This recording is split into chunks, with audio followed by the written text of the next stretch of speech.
Let's begin. But first, don't forget to like, share, and subscribe to the Sky High Stories. Adrian Cole had built his reputation on precision. As one of the city's most celebrated architects, he understood structure better than sentiment, angles better than emotion. His colleagues admired his decisiveness. His clients trusted his certainty. Adrian prided himself on being a man who never hesitated. In boardrooms and construction sites, he moved with calm authority, as if life itself were a blueprint waiting to be executed. Control was not just his strength, it was his identity. Yet beneath the polished exterior, two worlds quietly coexisted. There was the world he built, glass towers, recognition, influence. And then there was the world he once cherished, slow mornings in a sunlit kitchen, Elara humming softly while pouring coffee, conversations that drifted lazily into laughter. Their marriage had once felt like refuge. With her, he didn't have to perform. He could simply exist. But ambition is subtle in the way it steals. Long hours at the firm became longer silences at home. Shared dinners turned into late-night leftovers. The warmth between them cooled not with violence, but with neglect. Adrian began mistaking peace for predictability, stability for stagnation. Conversations with Elara grew practical, efficient, like business meetings. Emotional intimacy felt, to him, like a demand he no longer had time to fulfill. Then came Vanessa. She entered his life like a spark in a dim room, magnetic, impulsive, alive with restless energy. Where Elara was steady, Vanessa was electric. She admired his brilliance openly, praised his vision, laughed at his smallest remarks as if they were profound. Around her, Adrian felt expansive again, not burdened by expectation, but inflated by admiration. She whispered that he deserved more than routine, more than softness. She called him extraordinary. She framed Elara as ordinary. And Adrian, craving validation more than connection, began to believe her. On the night of the annual architectural gala, the pinnacle of his career, Elara stood in their bedroom wearing a carefully chosen gown, waiting for him to ask her to join him. He saw the quiet hope in her eyes. He also felt the pull of applause, of excitement, of being seen as powerful. He chose Vanessa. When his car disappeared down the driveway, Elara remained at the window, watching until the red taillights vanished into darkness. She did not cry.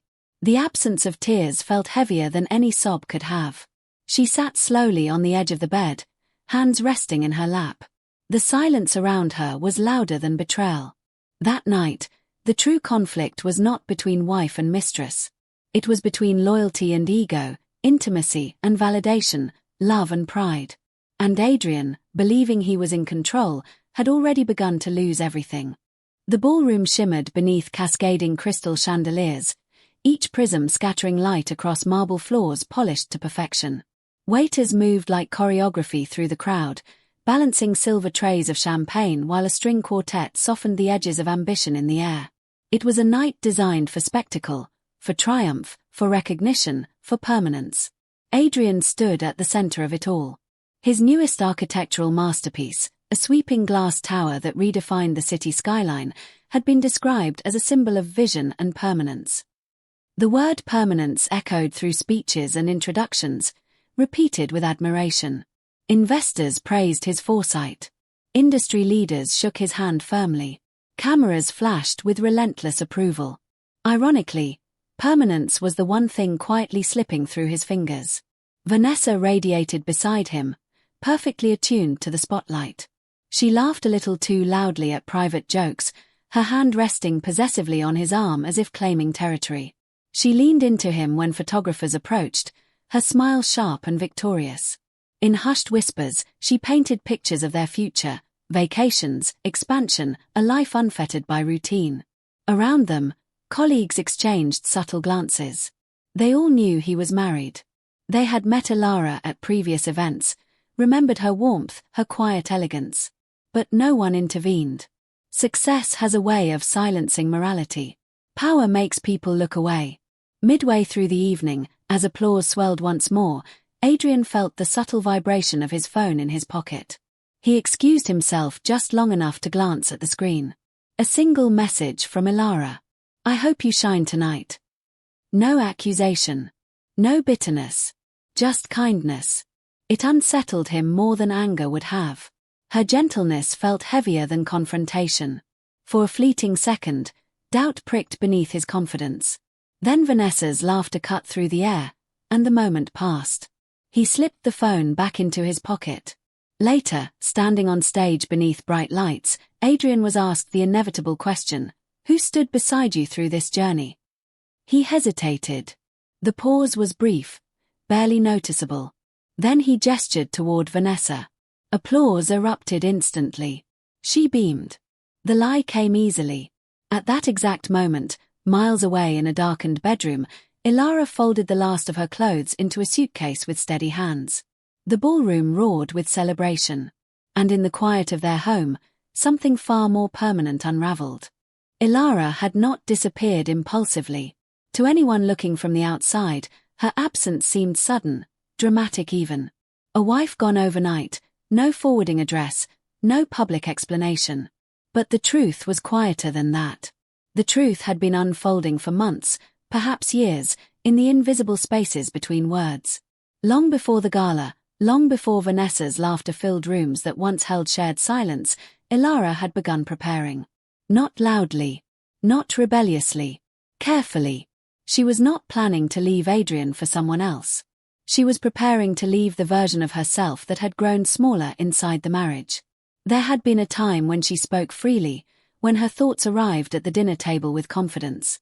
But gradually, she had started editing herself, softening opinions, postponing dreams, shrinking desires so they would not burden him. She told herself it was partnership. She called it patience. She labeled it love. But love that requires erasure leaves a quiet ache. When Adrian began coming home later, distracted and distant, Elara did not confront him immediately. She observed. She listened to what was no longer said. She noticed the shift in his eyes, how admiration from others energized him more than intimacy with her. And something inside her began to wake up. She reopened her sketchbooks first. Then she reopened her bank account under her maiden name. She sold a few small paintings quietly online. She researched coastal towns where anonymity was possible, where she could exist without being introduced as Adrian Cole's wife. By the time the gala arrived, her suitcase had already been packed in spirit. The night he chose Vanessa publicly was not the breaking point. It was confirmation. Within a week of leaving, Elara relocated to a quiet coastal town where grey-blue water stretched endlessly against pale skies. The air smelled of salt and distance.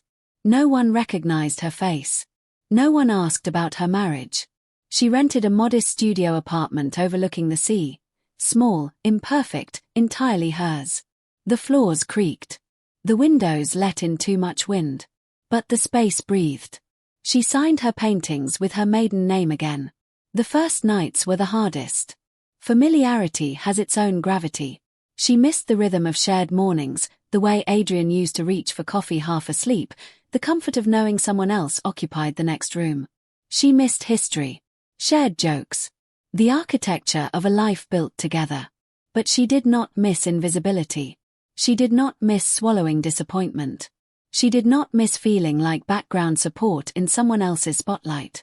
In her journal, she wrote one evening as waves crashed outside her window.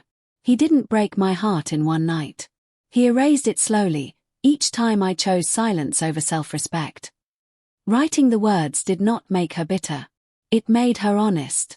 Her art began to change. At first, her canvases were muted, soft greys and washed-out blues that mirrored grief. But gradually, color returned. Deep ochres. Fierce reds. Unapologetic golds. The themes shifted from longing to release, from sorrow to reclamation. Women appeared in her paintings standing alone, not abandoned, but upright. Faces turned toward open horizons rather than closed doors. She painted hands untying ropes. She painted doors slightly ajar. She painted oceans, vast and forgiving. At her first gallery showing in the small town, she stood nervously beside her work, uncertain how strangers would respond. But they lingered. They asked questions about texture and emotion. They described her pieces as brave, liberating, raw. Not one person asked about her husband. For the first time in years, she felt seen, not as someone's wife, not as quiet support, not as a shadow behind success, but as herself. Meanwhile, in the city she had left behind, Adrian's world began to tremble. Rumors of his public scandal filtered through professional circles. Investors questioned his judgment. Deadlines slipped as concentration fractured. Meetings that once energized him now felt hollow. Vanessa, perceptive and pragmatic, noticed the shift immediately. When influence wavered, so did her enthusiasm. She began cancelling plans, returning calls later, speaking of timing and strategy. Eventually, she left entirely, citing new opportunities that required her full attention. There was no confrontation, no tears, just departure. Adrian stood alone in the house that once held quiet loyalty. The rooms echoed differently now, not with conflict, but with absence. The kind of absence that reveals what was sustaining you all along. And slowly, painfully, he realized something terrifying. Elara had not left to punish him. She had left because she no longer needed him to define her worth. Months passed before Adrian found anything resembling a trace. It was late one evening, long after the office had emptied and the city lights blurred against his window, when he came across a small online listing for a coastal art exhibition. The featured artist's name stopped him cold, Elara's maiden name, printed plainly, without attachment to him. His heart began to race in a way that had nothing to do with ambition. He didn't call. He didn't email. He drove. The highway stretched endlessly before him, headlights cutting through darkness as doubt and hope tangled inside his chest. He didn't rehearse apologies. Didn't plan speeches. For once, he had no blueprint. When he entered the modest gallery the next afternoon, the scent of paint and salt air mingled softly. And then he saw her. Elara stood beside her work, speaking with quiet confidence to a small group of guests. Her laughter was softer than he remembered, not restrained, not cautious. Grounded. Whole. She looked different. Not hardened. Freed. One painting held him captive. A woman stood at the edge of the ocean, wind lifting her hair, her posture steady, her gaze fixed forward. There was no desperation in her stance. Only certainty. The title read, Unchosen. As if sensing him, Elara turned. Their eyes met. The moment was not explosive. It was heavy with truth. "I'm sorry," Adrian said when they finally stood face to face. No defense. No excuses. Just truth. She studied him quietly before replying. "You didn't lose me that night," she said gently. "You lost me every time admiration mattered more than partnership." The words did not accuse. They clarified. "Come home," he whispered. She shook her head softly. "That home only existed when I abandoned myself." The weight of that sentence settled into his bones. For the first time in his life, Adrian did not argue. He listened. And listening hurt more than being accused. Adrian returned to the city altered in ways that were not immediately visible but deeply structural. The confidence was still there, but it was quieter, less performative. The first thing he did was sell the house.